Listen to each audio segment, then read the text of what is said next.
بسم اللہ الرحمن الرحیم۔ خواتین و حضرات، السلام علیکم ورحمۃ اللہ۔ دورہ مضامین قرآن جاری ہے۔ آج آپ کی خدمت میں 5ویں پارے کے مضامین پیش کیے جائیں گے۔ جو سامعین اور سامعات پچھلے دروس سماعت کر چکے ہیں، ان کے علم میں ہوگا کہ چوتھا پارہ ان عورتوں کے ذکر پر ختم ہوا جن سے نکاح از روئے شریعت حرام ہے۔ اب جو 5ویں پارے کا آغاز ہو رہا ہے وہی مضمون چل رہا ہے۔ اسی مضمون کو مکمل کرتے ہوئے فرمایا کہ یہ جتنے بھی رشتے ذکر کیے گئے ہیں یہ سب ان کے ساتھ نکاح حرام ہے، اور ان کے سوا جو دوسری عورتیں ہیں وہ تمہارے لیے حلال ہیں۔ اس میں شرط یہ ہے کہ طے شدہ مہر ادا کیا جائے اور ارادہ بھی مکمل گھر بسانے کا ہو، یعنی محض وقتی نکاح یا وقتی تعلق یا وقتی ایک لطف و سرور اور لذت لینے کا ارادہ نہ ہو، بلکہ ارادہ گھر بسانے کا ہو۔ آیت نمبر 26 سے اللہ تعالیٰ کی رحمت کے دو مظاہر، دو انداز آپ سمجھ لیں بیان کیے گئے ہیں۔ پہلا یہ ہے کہ اس نے ایسی شریعت عطا فرمائی جس پر عمل سے معاشرہ کے، سماج کے ہر فرد کے مال و دولت، اس کی جان، اس کی آبرو اور عزت کو تحفظ حاصل ہوتا ہے۔ اور دوسرا اس کی رحمت کا جو مظہر ہے وہ یہ ہے کہ اللہ نے گزشتہ زمانے کے یعنی ماضی کے واقعات بیان کر کے ان کے بیان سے انسان کو اعتدال کی راہ پر چلنے کی جو روش ہے اس کا، اور پھر اس معتدل رہنے اور معتدل زندگی گزارنے کا جو اچھا انجام ہے اس سے آگاہ فرمایا۔ اب جو لوگ شریعت کے مقابلے میں خواہشات نفس کی پیروی کرتے ہیں تو وہ انسانوں کی شریعت سے دور، یعنی کہ وہ ایک ایسے رستے کی طرف لے جانا چاہتے ہیں کہ جس میں وقتی لطف و سرور تو ہے، وقتی لذت تو ہے، لیکن اس دنیا کا امن بھی برباد ہوتا ہے اور ساتھ ہی ساتھ آخرت میں بھی دردناک عذاب کا سامنا کرنا پڑے گا۔ اب اس کے مقابلے میں شریعت پر عمل کی صورت میں کیا ہوگا؟ انسان کو ایسی سہولت حاصل ہوتی ہے کہ انسان کو وہ ذہنی طور پر آزاد کر دیتی ہے۔ کن چیزوں سے؟ گمراہ کن عقائد سے، بے جا اور بے تکی رسومات سے، خرافات و واہیات سے۔ حقیقت میں تو یہ جتنے بھی گمراہ کن اور یہ جو اس کو آپ بوجھ سمجھ لیں، اس سے انسان کو آزاد کرا دیتی ہے۔ آیت نمبر 29 میں بتایا کہ باطل طریقوں سے ایک دوسرے کا مال کھانا حرام ہے، اور ایک دوسرے کی رضامندی یعنی باہمی رضامندی سے تجارت کرنا یہ جائز ہے، اور پھر اس تجارت سے جو اصولوں کے مطابق، باہمی رضامندی کے مطابق جو تجارت کی جا رہی ہے اس سے حاصل ہونے والا نفع بھی جائز ہے۔ اسی طرح ہبہ اور وراثت کے ذریعے جو مال ملے وہ بھی جائز ہے، مگر اس کے مقابلے میں جوا، سٹا جسے کہتے ہیں، غصب کر لینا، چوری کر کے مال اکٹھا کرنا، ڈاکہ ڈالنا، خیانت کر کے امانت میں، رشوت لے دے کے، جھوٹی قسم کھا کر اور جھوٹی گواہی کے ذریعے دوسروں کا مال و دولت حاصل کرنا، یہ اس میں فرمایا جا رہا ہے کہ حرام ہے۔ اور جو شخص ظلمن یعنی ظلم کر کے، زبردستی جور و ستم کر کے دوسرے کا مال کھائے گا، وہ جہنم کا ایندھن بنے گا۔ اس کے بعد آیت نمبر 31 میں 31 میں بتایا گیا کہ انسان اگر بڑے بڑے گناہوں سے بچے گا تو اللہ کا وعدہ ہے کہ وہ چھوٹے چھوٹے گناہ خود ہی معاف فرما دے گا اور اس کو معافی کے بعد بڑے عزت والے مقام میں داخل فرمائے گا، اور اس میں ہمارے لیے اللہ نے بڑی خوشخبری اور بشارت رکھی ہے۔ اب اگر دیکھا جائے تو آج جو ہمارا معاشرہ ہے، جو ہماری سوسائٹی ہے، جو ہمارا سماج ہے، اس کا المیہ یہ ہے کہ حلال اور حرام کی تمیز کیے بغیر انسان کماتا ہے۔ تو جب انسان کماتا حرام طریقے سے ہے تو اس کو سنت طریقے سے کھانے کی کوشش کرتا ہے، تو یہ تو مطلب یہ ہے کہ یعنی ایک مچھر کو ہٹا دینا اور پورے اونٹ کو نگل جانا، یہ تو اس طرح کی مثال ہو گئی۔ اس کے بعد کی جو آیت ہے اس میں حسد کی ممانعت کا مضمون ہے، یعنی حسد کی ممانعت کرتے ہوئے فرمایا کہ اللہ تعالیٰ نے اپنی حکمت سے کسی کو مال و دولت، عزت یا مرتبے میں فضیلت دے رکھی ہے، تو اب تم اس سے حسد نہ کرو، یعنی اس سے زائل ہونے کی تمنا نہ کرو، تو کیونکہ یہی حسد ہے جو حرام ہے، اور کسی کے ساتھ حسد کرنے سے بہتر ہے کہ اللہ سے اس کے فضل کا سوال کرو۔ اب اللہ کے خزانوں میں تو کوئی کمی نہیں ہے۔ سامعین گرامی، اس کے بعد ارشاد ہوتا ہے کہ مرد عورتوں کے منتظم، انتظام کرنے والے اور کفیل ہے، کیونکہ اللہ نے ان میں سے ہر ایک کو دوسرے پر فضیلت دی ہے، اور اس لیے بھی کہ مردوں نے ان پر اپنے مال خرچ کیے ہیں، یعنی شوہر مہر بھی ادا کرتا ہے اور بیوی بچوں کی جتنی بھی کفالت ہے، جتنی بھی اخراجات ہے، تو وہ اس کے ذمہ ہے۔ اب جو نیک بیویاں ہیں وہ اپنے شوہروں کی تابعدار ہوتی ہیں اور اللہ کی حفاظت کے سہارے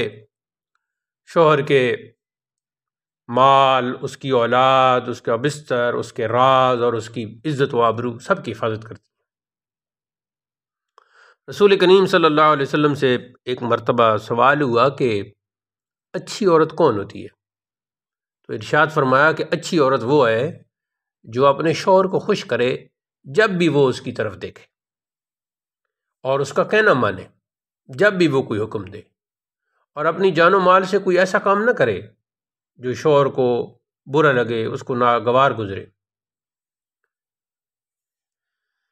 اب جو عورت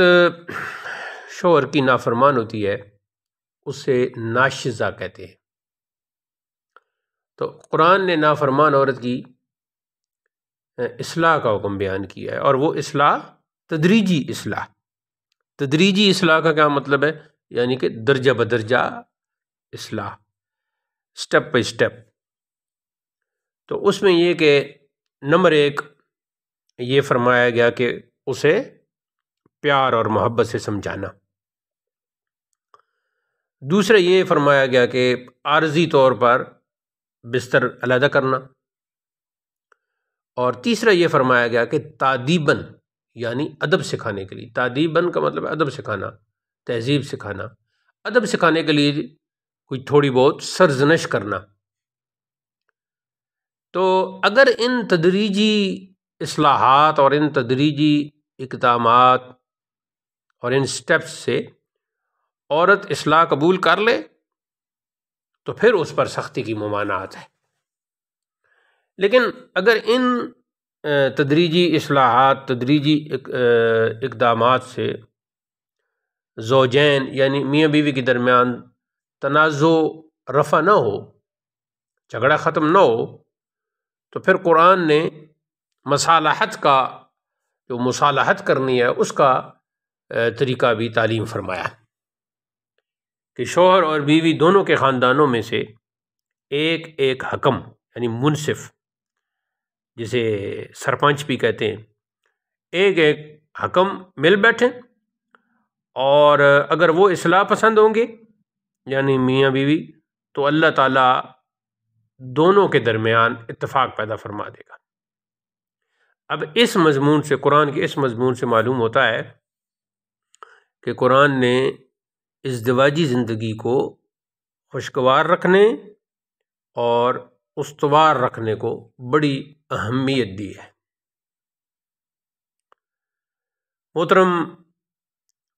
خواتین و حضرات، اس کے بعد آیت 41 سے ایک ایسا مضمون شروع ہوتا ہے جو لرزا دینے والا ہے کہ روز قیامت ہر امت پر اس کے رسول بطور گواہ لائے جائیں گے، اور نبی کریم صلی اللہ علیہ وسلم کو اپنی امت کے خلاف گواہ کے طور پر لایا جائے گا، اور آپ گواہی دیں گے کہ اے اللہ، میں نے ان تک تیرا پیغام جو تھا، پیغام دین، تیرے دین کا پیغام پہنچا دیا تھا، اور انہوں نے اس کی شہادت بھی دے دی تھی، اب ان کی ذمہ داری ہے کہ انہوں نے عمل کیا یا نہیں۔ پھر اس کے بعد ارشاد فرمایا کہ جن لوگوں نے اللہ کے رسول صلی اللہ علیہ وسلم کی رسالت کا انکار کیا یا آپ کی نافرمانی کی، روز قیامت احساس ندامت سے وہ چاہیں گے کہ زمین ان کے برابر کر دی جائے اور وہ اس میں دفن ہو جائیں، لیکن انہیں اپنے کیے کا وبال بہرحال چکھنا پڑے گا۔ آگے جی آیت نمبر 44 اس آیت سے خالق کائنات اپنے بندوں کی شراب کی حرمت کے حوالے سے ذہن سازی کرتے ہوئے فرما رہا ہے کہ نشہ کی حالت میں نماز کے قریب نہ جانا، کہ مدہوشی کے عالم میں کوئی غلط اور نازیبا بات منہ سے نہ نکل جائے۔ اس مضمون کے بعد جنابت اور تیمم کے بعض مسائل ذکر کیے، اور جنابت یعنی کہ جب غسل فرض ہو جائے اس حالت کو کہتے ہیں، اور تیمم اس صورت میں ہوتا ہے کہ جب پانی نہ ہو، چاروں طرف پانی نہ ہو، تقریباً 1 میل تک چاروں طرف پانی میسر نہ ہو تو پھر تیمم۔ تو یہ مسائل ذکر کرنے کے بعد پھر یہودیت کی مکروہ ذہنیت کا پردہ چاک کرتے ہوئے ان کی بعض خرابیوں اور سازشوں کو بیان کیا۔ اس کے بعد یہ ارشاد فرمایا کہ امانت کو اس کے مستحقین تک پہنچاؤ، اللہ اور اس کے رسول اور اولو الامر یعنی حکومت والے، ان کی اطاعت کی تلقین فرمائی۔ لیکن اس میں یہ ہے کہ حکومت والے بھی ایسے حکمران ایسے ہونے چاہیے کہ جو اسلام کے اصولوں کے مطابق حکمرانی کر رہے ہو۔ بعض لوگ ایمان کے دعوے کے باوجود طاغوت کا پہلے بھی آیت الکرسی کا جب ذکر ہو رہا تھا، سورہ بقرہ کے مضامین بیان ہو رہے تھے 3 پارے کے، تو اس وقت بھی ہم نے عرض کیا تھا کہ طاغوت وہ ہے جو اللہ کا باغی ہو، مکمل طور پر اللہ کے ساتھ دشمنی رکھتا ہو، اسے طاغوت کہتے ہیں۔ تو بعض لوگ ایمان کا دعویٰ بھی کرتے ہیں، ایمان کے دعوے کے باوجود طاغوت سے اپنا فیصلے کرواتے ہیں، جبکہ انہیں ان طاغوتوں سے یعنی تواغیت جمع ہے طاغوت کی، ان طاغوتوں سے برات کا حکم دیا گیا ہے۔ دراصل شیطان انہیں بہت دور کی گمراہی میں ڈالنا چاہتا ہے، اور جب انہیں اللہ کے کلام کے مطابق فیصلہ کرانے کی دعوت دی جاتی ہے تو یہ لوگ اس راستہ میں رکاوٹیں پیدا کرنے لگتے ہیں۔ اس کے بعد جی اگلا جو مضمون ہے وہ ایک واقعہ کی طرف اشارہ ہے، وہ یہ ہے کہ ایک منافق اور ایک یہودی میں اختلاف ہوا، تو حضور رسول اکرم صلی اللہ علیہ وسلم نے دلائل کی روشنی میں فیصلہ یہودی کے حق میں دے دیا۔ تو منافق نے حضرت عمر سے انصاف مانگا تو انہوں نے اسے قتل کر دیا، کہ جو شخص رسول خدا کے فیصلہ کو انصاف کے منافی خیال کرے، انصاف کا تقاضا یہ ہے کہ اسے زندگی کی قید سے آزاد کرا دیا جائے۔ اس پر قرآن کریم نازل ہوا کہ تمہارے رب کی قسم ہے کہ وہ شخص ایمان سے خالی ہے جو اپنے جھگڑوں میں، اپنے اختلافات میں آپ کے فیصلہ کو، اے محبوب، آپ کے فیصلہ کو بلا چون و چرا تسلیم نہ کرے۔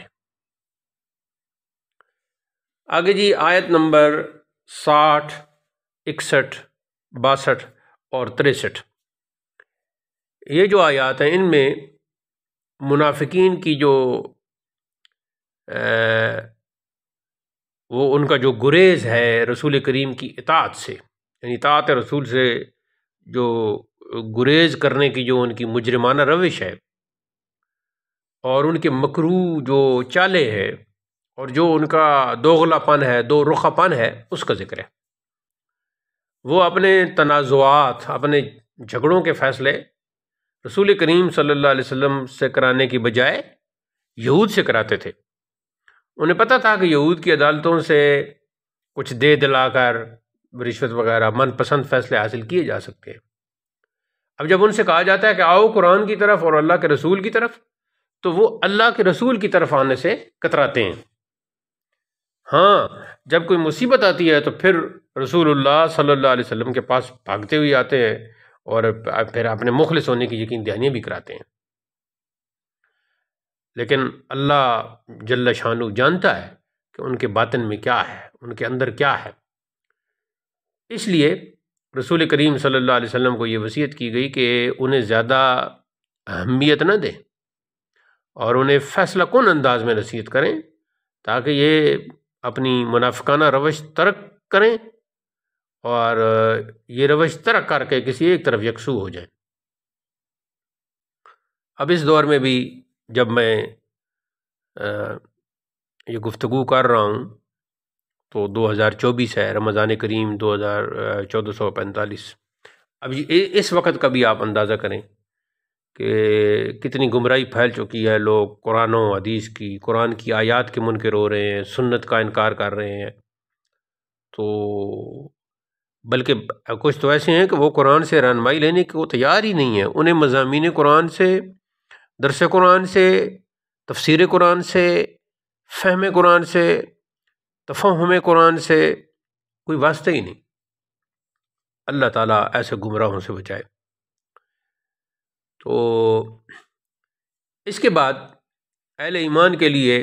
ایک ایمان افروز خوشخبری ہے، ایک نوید ہے، اور یہ جو آیات ہیں اطاعت رسول کے موضوع پر انتہائی تاکیدی اسلوب رکھتی ہیں۔ اللہ نے ارشاد فرمایا کہ ہم نے ہر رسول کو صرف اس لیے بھیجا ہے کہ اللہ کے اذن و اجازت سے اس کی اطاعت کی جائے، اور جب یہ اپنی جانوں پر ظلم کر بیٹھے، یعنی جو امتیں ہیں، جو رسول کی امت ہیں، جب یہ اپنی جانوں پہ ظلم کر بیٹھے، یعنی گناہ کر بیٹھیں، تو اے رسول یہ آپ کے پاس آئیں اور اللہ سے اپنے گناہوں کی بخشش مانگیں، اور رسول بھی ان کے لیے دعائے مغفرت کریں، تو یہ ضرور اللہ کو بہت توبہ قبول کرنے والا اور بے حد رحم کرنے والا پائیں گے۔ یعنی رسول اللہ صلی اللہ علیہ وسلم کے وسیلے سے اللہ جل شانہ سے استغفار کیا جائے تو پھر اللہ اسے رد نہیں فرماتا، اور الحمدللہ کہ یہ وسیلہ مغفرت آج بھی مسلمانوں کو حاصل ہے۔ آج بھی دعا کا یہی طریقہ ہوگا قرآن کی اس آیت کے مضمون کے مطابق کہ حضور کا وسیلہ پیش کیا جائے اللہ کی بارگاہ میں، اور پھر اس سے اپنے گناہوں کی معافی مانگی جائے تو وہ پھر مغفرت فرمائے گا۔ اس کے بعد کی جو آیت ہے، فرمایا کہ جو لوگ اللہ کے رسول کو آپس کے جھگڑوں میں حاکم نہ بنائیں، اور پھر آپ جو فیصلہ صادر فرما دیں اسے دل و جان سے قبول نہ کریں، یعنی جب کوئی رسول کریم فیصلہ کریں تو یہ ان کو اس فیصلے پر دل تنگی ان کی ہو جائے، یعنی دل میں تنگی محسوس کریں اور ملال ان کو آنا شروع ہو جائے، تو وہ بظاہر ایسے لوگ ایمان کا دعویٰ تو کرتے ہیں، لیکن دعوی ایمان کے باوجود وہ حقیقت میں مومن نہیں ہو سکتے۔ تو اس آیت کے مضمون سے یہ بات واضح ہو گئی کہ رسول کریم صلی اللہ علیہ وسلم کی ہر بات، آپ کی ہر حدیث، آپ کا ہر فیصلہ اس کو دل و جان سے تسلیم کرنا ہے، اور اگر کوئی دل و جان سے تسلیم نہیں کرتا تو وہ مومن ہی نہیں، پھر اس میں اور کافر میں کوئی فرق نہیں رہتا۔ آیت نمبر 69 سے یہ بتایا گیا ہے کہ اللہ اور اس کے رسول کی اطاعت کرنے والے اللہ کے انعام یافتہ بندوں یعنی انبیاء، صدیقین، شہداء اور صالحین کے ساتھ جنت میں ہوں گے۔ ایسے پاکیزہ لوگوں کا ساتھ میسر آ جانا اللہ کے فضل کا آئینہ دار ہے۔ اللہ اور اس کے رسول کی اطاعت اور فرمانبرداری کی فضیلت بیان کر کے سب سے بڑی اطاعت اور نیکی کا حکم دیا، اور وہ کیا ہے؟ وہ غلبہ اسلام کے لیے اپنی جان اور مال و دولت لگا کر جہاد میں حصہ لینا ہے۔ تو پھر ارشاد فرمایا کہ اے ایمان والو، جہاد کے لیے میدانی جنگ یا جو بھی جنگ ہو، چھاپہ مار جنگ ہو، جو بھی وقت کا تقاضا ہو، اسے اختیار کرو۔ ان آیات میں جہاد اور قتال کی ترغیب دینے کے بعد مسلمانوں کو منافقین کی تدبیروں اور سازشوں سے چوکنا رہنے کا حکم دیا گیا ہے، اس لیے کہ یہ وہ سنگ دل گروہ ہے، ٹولہ ہے، جس نے اسلام کا جامہ زیب تن کر کے ہمیشہ اسلام، پیغمبر اسلام اور ان کے ماننے والے یعنی مسلمانوں کو نقصان پہنچایا۔ مدینہ منورہ میں جو پہلی اسلامی ریاست قائم ہوئی، اس کے خلاف سازشوں کا تانا بانا بننے میں یہی گروہ پیش تھا، یہ منافقین کا گروہ۔ مسلمان ان بد نصیبوں کے بارے میں فیصلہ کرنے میں متردد تھے، تعامل کا شکار تھے۔ تو پھر یہ حصہ نازل ہو گیا، قرآن کریم کا یہ حصہ نازل ہوا، وحی آ گئی، تو جس میں ان کی ذلت آمیز حرکتوں اور خفیہ منصوبہ بندیوں اور پھر بغض اور حسد کی بنا پر وہ جتنی بھی کاروائیاں کر رہے تھے ان کا پول کھول دیا گیا، اور ان کے بارے میں، ان منافقین کے بارے میں واضح فیصلہ سنا دیا گیا کہ ان کا اسلام اور مسلمانوں کے ساتھ کوئی دور کا بھی تعلق نہیں ہے، تاکہ جو ایماندار ہیں، جو مومن ہیں اور اہل ایمان، اور جو یہ اہل نفاق ہیں، ان کے درمیان حد فاصل کھڑی کر دی جائے، اور مسلمان منافقوں کے بارے میں یک آواز ہو جائیں، اور ان کے درمیان کسی قسم کا کوئی اختلاف باقی نہ رہے۔ خواتین و حضرات، اگلی آیت میں بتایا گیا کہ تمہاری صفوں میں ایسے منافقین بھی موجود ہیں جو جہاد کے مخالف اور محاذ جنگ سے پیچھے رہنے والے ہیں۔ ان بزدل لوگوں کو جب جہاد کی دعوت دی جاتی ہے تو جان جانے کے خوف سے ان کے دل کانپ اٹھتے ہیں، لرز جاتے ہیں، اور وہ زندگی کی پھر مہلت چاہتے ہیں۔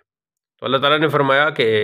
اے محبوب، فرما دیجئے کہ دنیا کا سامان بہت تھوڑا ہے اور اہل تقوی کے لیے آخرت بہتر ہے۔ اس کے بعد جی آیت نمبر 78 یعنی 78 سے موت کے ڈر سے جہاد سے بھاگنے والوں کو تنبیہ کی گئی کہ تم اس لیے جہاد سے بھاگ رہے ہو کہ تمہیں موت کا ڈر ہے، تو تم جہاں کہیں بھی ہو موت تم کو پا لے گی، خواہ تم مضبوط قلعوں میں قلعہ بند ہی کیوں نہ ہو۔ منافقوں کا ایک شعار یہ بھی بتایا کہ انہیں کوئی بھلائی پہنچے تو کہتے ہیں کہ یہ اللہ کی طرف سے ہے، اور اگر کوئی برائی پہنچے تو پھر وہ کہتے ہیں کہ یہ رسول کریم صلی اللہ علیہ وسلم کو کہتے ہیں کہ یہ تو آپ کی طرف سے ہے۔ تو اللہ تعالیٰ فرماتا ہے کہ اے محبوب، آپ فرما دیجئے کہ ہر چیز اللہ کی طرف سے ہے۔ اس کے بعد ارشاد فرمایا کہ تمہیں جو اچھائی پہنچتی ہے وہ اللہ کی طرف سے ہے، اور تمہیں جو برائی پہنچے تو وہ تمہاری ذات کی وجہ سے ہے۔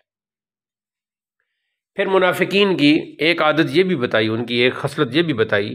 کہ رسول اللہ صلی اللہ علیہ وسلم کے سامنے کہتے ہیں کہ ہم نے آپ کا حکم مانا، اور پھر رات کو اپنی میٹنگز میں، اپنی مجلسوں میں اس کے برعکس بات کرتے ہیں۔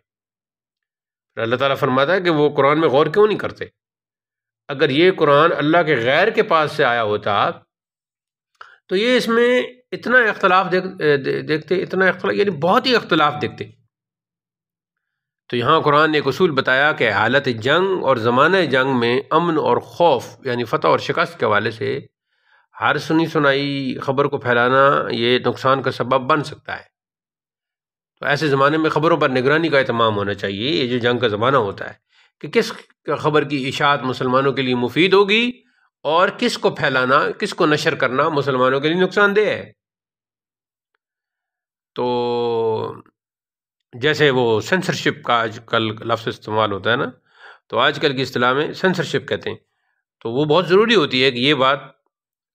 آن ایئر ہونی چاہیے، یہ نشر ہونی چاہیے یا نہیں ہونی چاہیے، کیونکہ اگر یہ نشر ہوئی تو اس کا یہ نقصان ہوگا، اور اگر یہ نشر نہ ہوئی تو اس کا یہ فائدہ ہوگا۔ تو اس جدید دنیا میں بھی حالت جنگ میں خبروں کی جو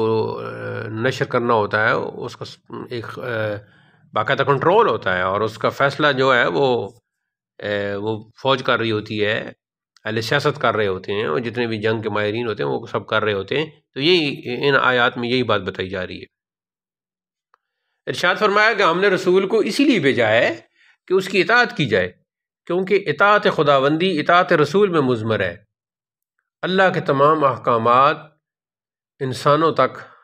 سرکار دو عالم صلی اللہ علیہ وسلم کے ذریعے پہنچے، تو جو آپ کی اطاعت نہیں کرتا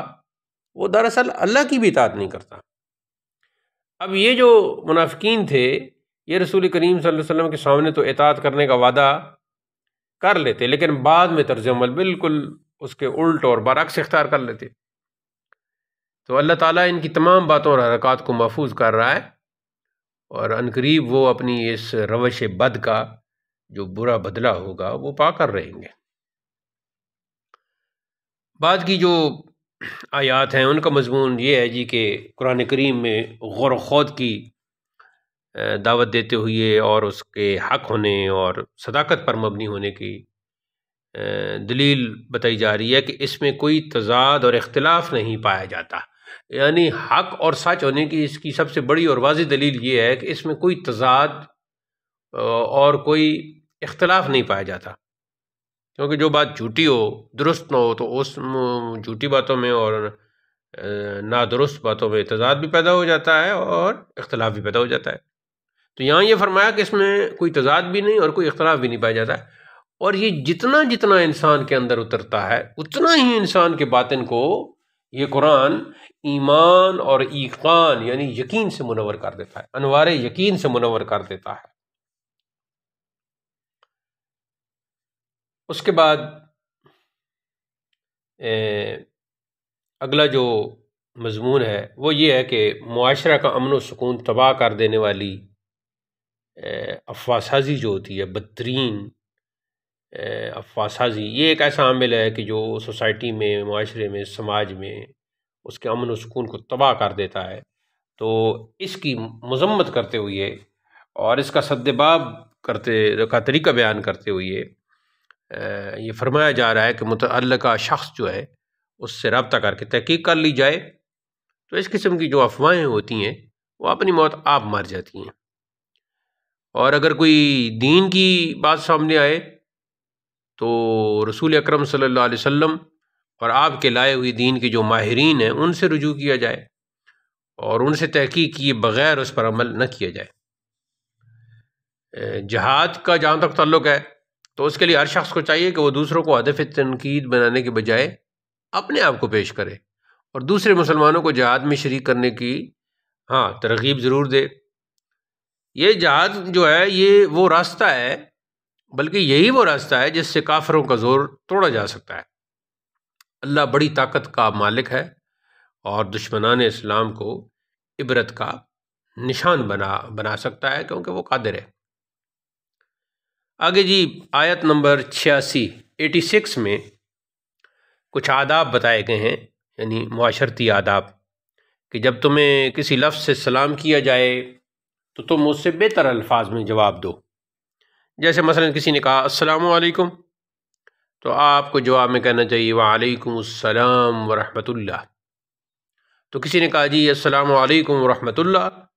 تو آپ جواب میں تھوڑا سا اضافہ کر دیں وعلیکم السلام ورحمۃ اللہ وبرکاتہ۔ یا پھر یہ ہے کہ کم از کم انہی الفاظ میں جواب دو، جیسے کسی نے کہا السلام علیکم تو آپ بھی کہیں وعلیکم السلام، اور کسی نے کہا السلام علیکم ورحمۃ اللہ تو آپ بھی کہیں وعلیکم السلام ورحمۃ اللہ، اور اگر کوئی کہتا ہے السلام علیکم ورحمۃ اللہ وبرکاتہ تو جواب میں آپ بھی کہیں وعلیکم السلام ورحمۃ اللہ وبرکاتہ۔ اس کے بعد یہ مضمون ہے کہ کسی بے گناہ کے قتل کی صورت میں دیت کی ادائیگی کا ضابطہ کیا ہونا چاہیے، وہ بیان کیا گیا کہ کسی مومن کے ناجائز قتل کی صورت میں دائمی جہنمی ہونے کی وعید بیان فرمائی۔ پھر بلا تحقیق کسی کے خلاف کارروائی یعنی انتقامی کارروائی کرنے سے منع کرتے ہوئے ارشاد فرمایا کہ اگر کوئی اجنبی شخص تمہیں سلام کرتا ہے تو یہ اس کے ایمان کی علامت ہے، محض شک و شبہ کی بنیاد پر اس کے خلاف کوئی قدم نہیں اٹھانا چاہیے۔ پھر محاذ جنگ پر مصروف عمل مجاہد کی فضیلت بیان کرتے ہوئے یہ بتایا گیا کہ مجاہدین اور قائدین، یعنی ایک تو وہ مجاہدین ہیں جو جہاد کر رہے ہیں اور ایک قائدین ہیں جو بیٹھے ہیں، یہ ہمسر نہیں ہو سکتے، یعنی جو جہاد سے پیچھے رہ گئے ہیں قائدین، جہاد سے پیچھے رہنے والے جہاد کرنے والوں کے برابر کبھی نہیں ہو سکتے۔ اور اللہ نے ہر مسلمان سے اجر و ثواب کا وعدہ کر رکھا ہے، مگر مجاہدین کا مرتبہ اور مقام بہت ہی بڑا ہے۔ اس کے بعد ہجرت کے عنوان پر یہ فرمایا کہ اگر کوئی شخص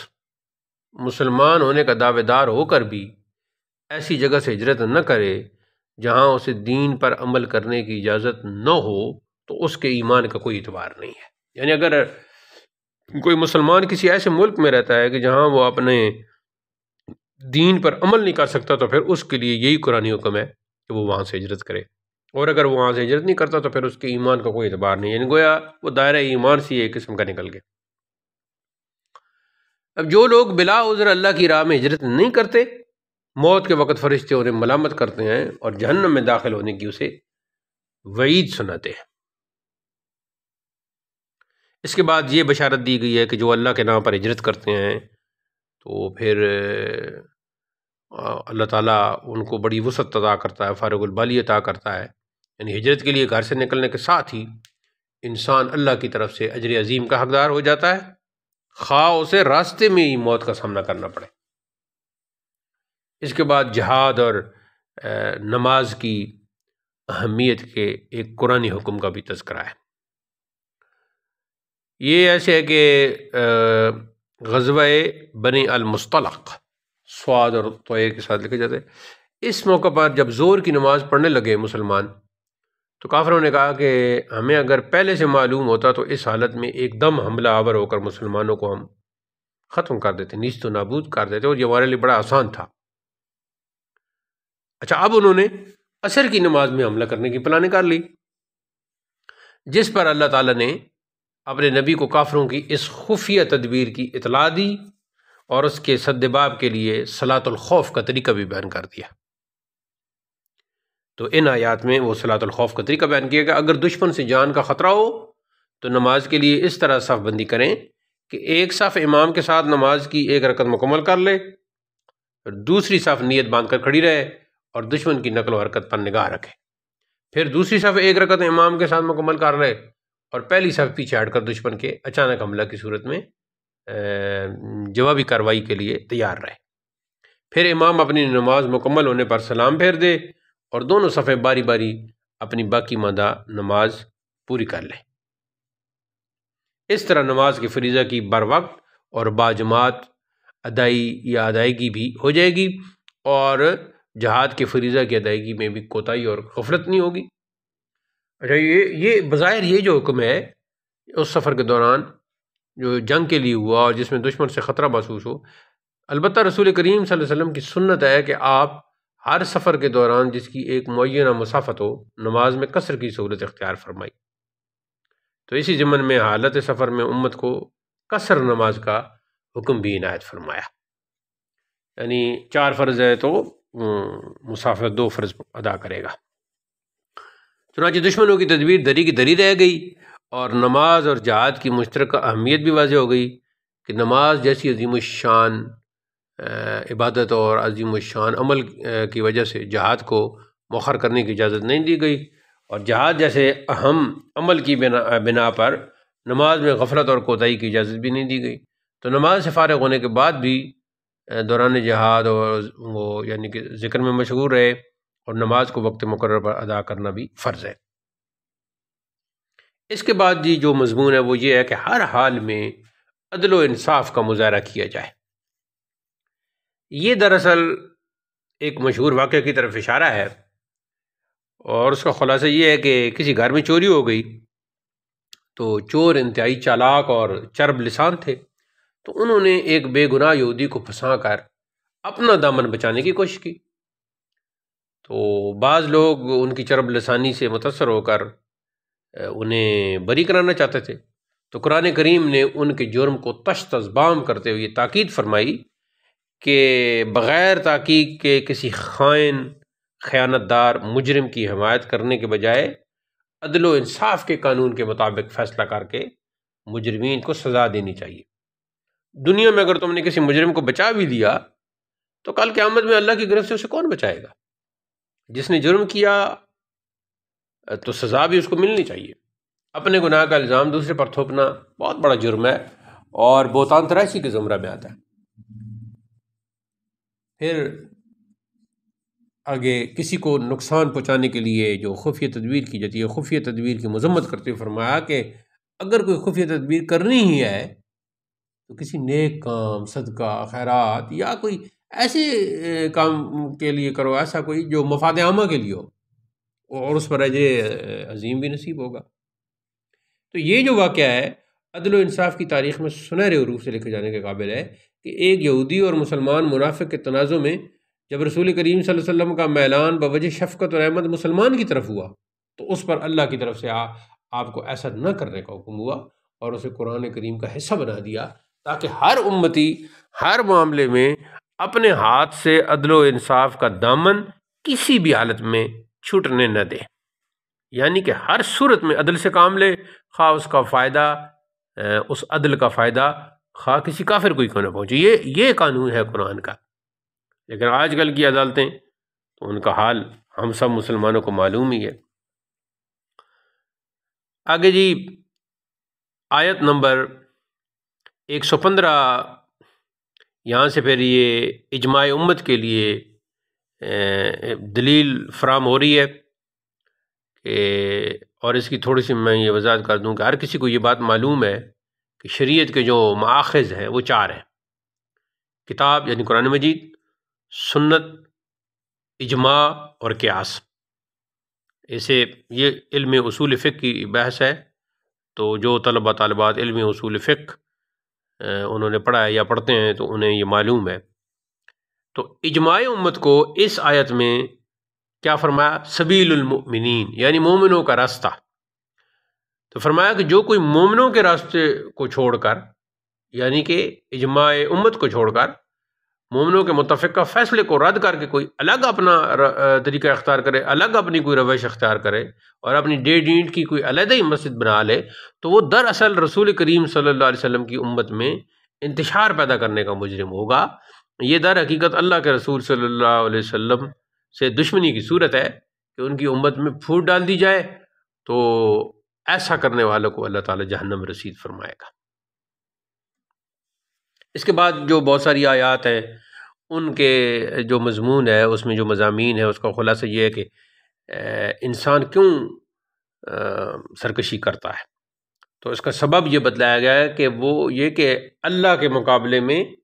شیطان کی اطاعت کرتا ہے، حالانکہ وہ اس کو ہدایت کے راستے سے بہت دور لے کر جا رہا ہے وہ شیطان۔ پھر جنت و جہنم کی باتیں اور ہر شخص کو اپنے عمل کا بدلہ بھگتنے کے لیے تیار رہنے کی تلقین، اور مساوات مرد و زن کا جو قرآنی ضابطہ ہے، پھر ابراہیم علیہ السلام کے طرز زندگی کو اختیار کرنے کا حکم، اور کائنات پر اکیلے اللہ کی بلا شرکت غیر حکمرانی کا بیان ہے۔ اس کے بعد جی آیت نمبر 127 سے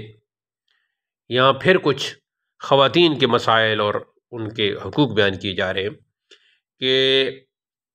خواتین کی کمزوری کا فائدہ اٹھاتے ہی ان کے ساتھ ظلم اور ناانصافی کا معاملہ نہ کیا جائے۔ میاں بیوی کے اختلاف کی صورت میں خلا کا ضابطہ بیان کیا گیا ہے کہ ان کے لیے علیحدگی بہتر ہے جب معاملہ نہ چل رہا ہو، جب حالات ٹھیک نہ ہوں، اور اللہ ان میں سے ہر ایک کو پھر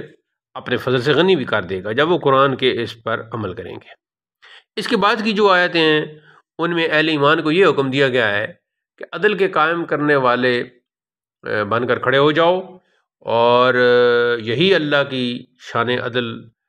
کی گواہی ہے۔ اور عدل کرتے وقت یہ نہ دیکھو کہ اس کا نقصان کس کو پہنچ رہا ہے، کوئی رشتہ دار ہو یا غیر ہو، پھر یا وہ غنی ہو یا بہت ہی غریب اور فقیر اور مفلس پور ہو، اللہ اس کا زیادہ خیر خواہ ہے۔ تم اسے فائدہ پہنچانے کے لیے عدل کے منافی کوئی بھی طریقہ، کوئی بھی روش اختیار نہ کرو۔ اگر تم نے یہ حرکت کی تو جان لو کہ اللہ تمہارے ہر عمل سے باخبر ہے۔ اب اس آیت کی روح سے معاشرے سے ظلم و زیادتی کو ختم کرنا اور ایک عادلانہ نظام کے قیام کے لیے جدوجہد کرنا ہر مسلمان پر لازم ہے۔ یعنی گویا یہ یہاں سے ایک انصاف کی جو تحریک کا بھی وہ یہ دلیل ہے، تحریک انصاف۔ آگے جی آیت نمبر 140، اس میں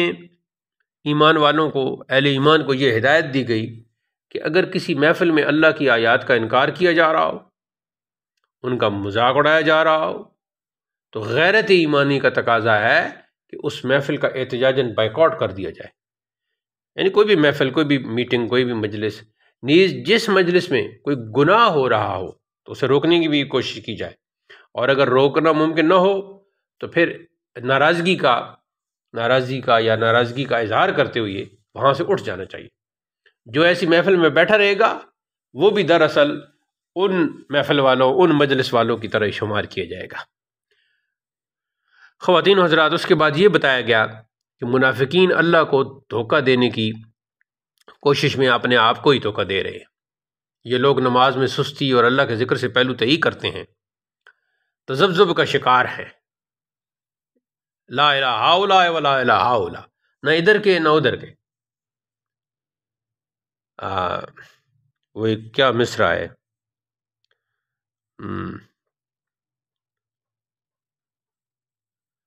خیر وہ ایک ایسا شعر ہے، ایک مصرع جس میں ہے کہ نہ صنم ملا نہ خدا ملا، نہ ادھر کے رہے نہ ادھر کے رہے، نہ خدا ہی ملا نہ وصال صنم، نہ ادھر کے رہے نہ ادھر کے رہے۔ یہ ان آیات میں یہ مذبذبین بین ذالک جو ہے فرمایا۔ ایسے گمراہوں کو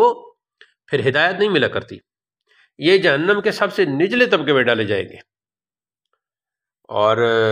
مسلمانوں کو چھوڑ کر ان کے مقابلے میں کافروں سے دوستی کرنا اور ان سے گٹھ جوڑ رکھنا، اس کی اجازت نہیں ہے۔ کافروں کو مسلمانوں پر کسی بھی طرح فوقیت نہیں دی جا سکتی۔ یہ لوگ اگر توبہ کر کے تائب ہو کر اپنا طرز عمل درست کر لیں تو ان کا شمار بھی مومنین کے ساتھ ہو سکتا ہے۔ فرمایا کہ اگر تم ایمان کے تقاضے پورے کرتے رہو اور اللہ کا شکر ادا کرتے رہو تو اللہ تمہیں عذاب دے کر کیا کرے گا، یعنی تمہیں عذاب نہیں دے گا۔ اللہ تو دلوں کا بھید جاننے والا اور بڑا ہی قدردان ہے۔ تو یہ جی 5ویں پارے کے مضامین تھے۔ اللہ تعالی ہمیں فہم قرآن، تفہم قرآن اور مضامین قرآن کو سمجھنے کی توفیق عطا فرمائے، اور سمجھنے کے بعد عمل پیرا ہونے کی توفیق ارزانی فرمائے۔ والسلام علیکم ورحمۃ اللہ۔